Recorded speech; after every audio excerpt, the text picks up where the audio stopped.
Alright, what's up, gangity gang? I'm Eric Harrison and welcome to the Deaf Twitch. Today I'm going to do what I'm pretty sure is my first top 10 video ever. Oh, holy cow, why did it take so long?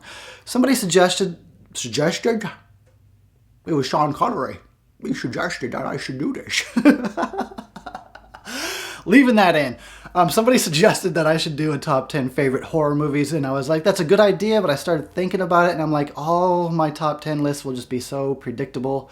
It'd be, Halloween, Friday the 13th, Nightmare on Elm Street, Texas Chainsaw, Psycho. I almost just listed it just now. It's just too, fucking predictable, so I wanted to go in a different direction and list off a bunch of movies that I enjoy, but otherwise wouldn't have made it to my top 10 favorite horror movies. So, this is Eric's Not My Top 10 Favorite Horror Movies.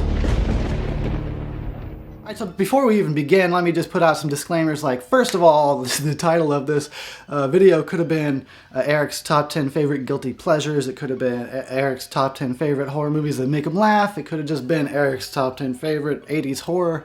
You get the idea. And also, there is no special ranking to these movies because I looked at the list and I was like, I can't decide which ones I like more or which ones I like less. I just love these stupid-ass movies. So, with that said, let's jump into this. Coming in at number 10, we've got Judd 2. Okay, first, right off the bat, I know everybody's like, what? It's dumb. It's a dumb movie. Okay, I know this. I like it.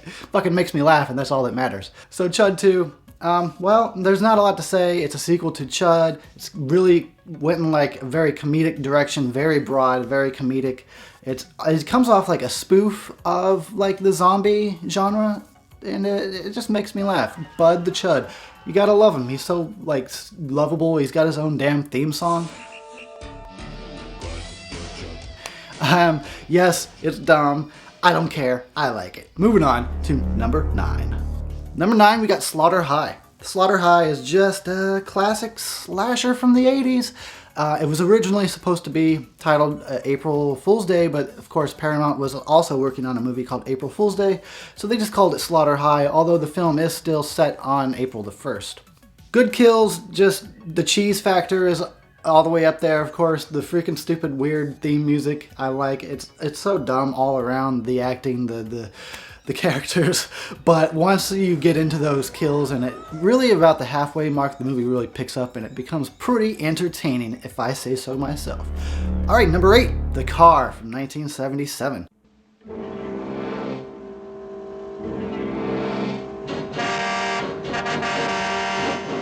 Evil has visited the earth in many forms. Now it returns as the car.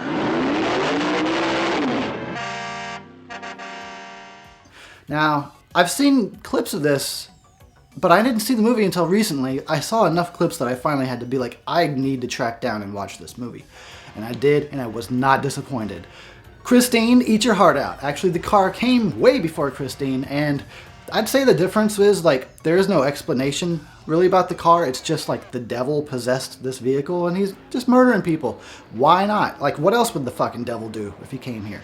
Possess a car and run peeps over, I guess. Anyway, it's a funny-ass movie. You should check it out if you've never seen it. Number 7, Night of the Demons from 1988. Just classic 80s corn fest right here. I was just thinking about, I was literally just watching the movie, and I'm like, what is it about this movie that I like? And I can't pinpoint any one thing, except for maybe Linnea Quigley's ass. I wouldn't mind pinpointing that. You know what I'm saying. But otherwise, it's just your classic 80s horror cheese fest. A bunch of teenagers go to party in a haunted house. Shit goes down. Gotta love it.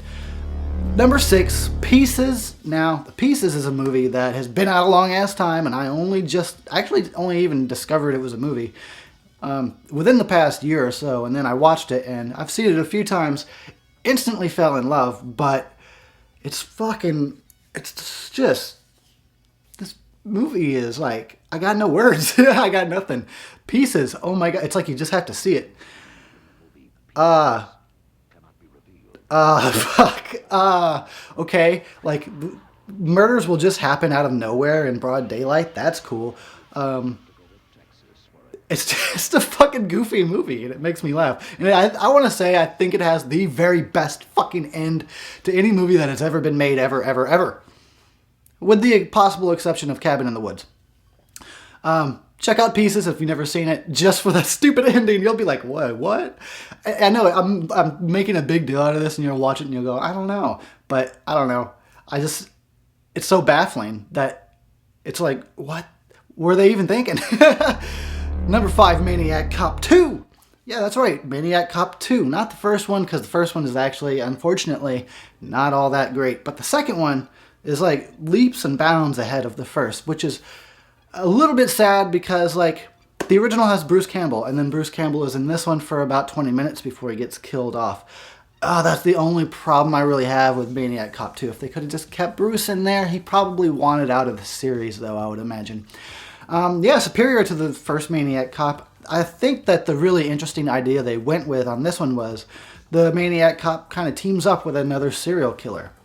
Maniac Cop's quiet serial killer, played by Leo Rossi, who you would know as Bud from Halloween 2, is quite the chatterbox, but it's really interesting to watch this relationship between these two form, and you're always kind of on the edge of your seat, like, is the Maniac Cop just going to snap and kill this guy at any moment? Because he is kind of annoying, and I would, but he doesn't, and it just keeps you on the edge of your seat, and they kind of like bond, and they become partners. It's an interesting idea. Maniac Cop 2. Hey, who would know, you know? Alright, number 4, The Burning. I already did a whole review kissing this movie's ass, so I'm not going to go in real deep detail here. I don't need to. Go watch the review, but The Burning is the shit. Unfortunately, the ending is a bit anticlimactic, but it's just a fun camp slasher. You got George Costanza in there, doing a really good job. He's a very likable character. He's pretty much the comic relief. He delivers a lot of laughs, a lot of little chuckles, and then Tom Savini doing his thing, his makeup effects thing, and making that shit look great. So The Burning is definitely, it went right to like one of my favorites as soon as I watched it. Love it. Number 3, people, Chopping Mall. Damn, Chopping Mall. Now this is a movie where I didn't watch it for a long time because I had preconceived notions that I wasn't going to like it. I guess because it was called Chopping Mall, and I was like, yeah, fucking horror movie in a mall or something, I don't know. I eventually did watch it because I got it on one of those like 8 horror film packs, so I was like, it's on there, let me watch this shit. Loved it! Chopping Mall is the shit! Look for a review coming, eventually. God, it's so 80s. It's like, it's almost too much 80s. It makes your head need to explode. It's like, fuck, I can't take all this 80s cheese fest. But the movie is fucking great. I don't know, it's like a parody, it's like a comedy, it's like a thriller, it's like an action movie, and it's a horror movie all at the same time. It's fucking fantastic. Alright, number 2, Night of the Creeps. Ah, damn. Now, do I even just need to say, like, why this movie is awesome? Tom Atkins, that's why.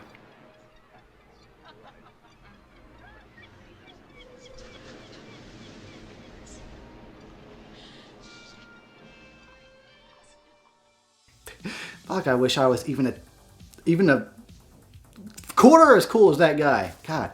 But anyway, Night of the Creeps is just I think it was ahead of its time, honestly. This movie is still fucking awesome and it holds up.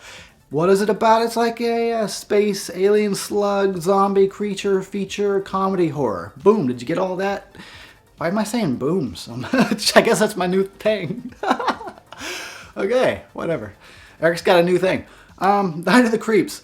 All around fantastic. I believe it was ahead of its time. Check that shit out. Alright, number 1. Again, there is no special ranking to these movies. And I know some people think that kind of defeats the purpose of a top 10, but I simply could not rank these. I love them all. Number 1 is Intruder from 1988. From, what's his name? Sam Spiegel? What's his name? Spiegel? Tom? Tim? Top. I'm gonna put his name right here. Anyway, that guy. 80s slasher in a supermarket. What else do you need to know? It's awesome. Great effects, great kills, and we got freaking Ted and Sam Raimi in the movie, not behind the camera. Ted Raimi and Sam Raimi are in the movie. It's fucking awesome. Dan Hicks is in here. Yeah, it just, you know, it's great. It comes off like a movie that was directed by Sam Raimi, but it wasn't. I think that they just were kind of partners, him and the director, so they sort of had similar interests, similar styles. You know, it's great. And all of these movies on this list, yes, they are all cheese fests. I just get a kick out of these dumb fucking movies.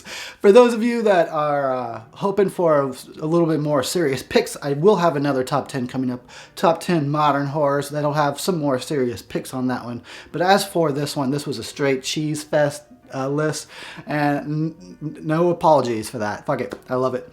Anyway, thanks for watching, guys, and I gotta get back to work because I know you guys want some videos and shit, so I'll catch you later. I'm out!